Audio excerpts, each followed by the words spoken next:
Durand কাপের ফাইনালে senior দলের হারের হতাশা কাটিয়ে দিল মোহনবাগানের জুনিয়র দল। সোমবার লখনৌয়ে চিফ মিনিস্টার্স কাপে ইস্টবেঙ্গলকে টাইব্রেকারে ৩-২ গোলে হারিয়ে দিল তারা। নির্ধারিত সময়ের খেলার ফলাফল ছিল ১-১। ১৮ মিনিটে গোল করে এগিয়ে যায় মোহনবাগান। সালাউদ্দিনের ফ্রিকিক থেকে গোল করেন সুহেল ভাট। এরপর দুটি সুযোগ হারায় মোহনবাগান। সহজ গোল মিস করেন এংসান সিং। ৭১ মিনিটে সমতায় ফেরে ইস্টবেঙ্গল পরিবর্তিত ফুটবলার আশিকের গোল থেকে। আমন বলটা বাড়িয়েছিলেন, আশিক গোল করেন। তবে উত্তরপ্রদেশের কেডি সিং স্টেডিয়ামের অবস্থা অর্থাৎ মাঠের অবস্থা খুব একটা ভালো নয়।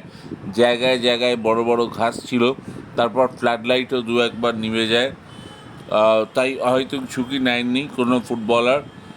নির্ধারিত সময় ১-১ থাকার পর খেলা যখন টাইব্রেকারে গড়ায়, ইস্টবেঙ্গলের গোলরক্ষক দীপক পাত্র দুটি সেভ করেন, কিন্তু তাতেও ইস্টবেঙ্গলকে বাঁচানো যায়নি। মোহনবাগানের গোলরক্ষক অভিষেক বালওয়ারি একটি সেভ করেন।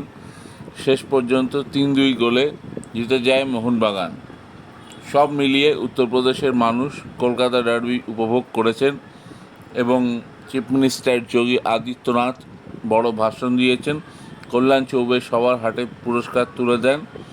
যাই হোক, মোহনবাগান কদিন আগেই ডুরান্ড কাপ ফাইনালে হেরেছিল নর্থ ইস্টের কাছে।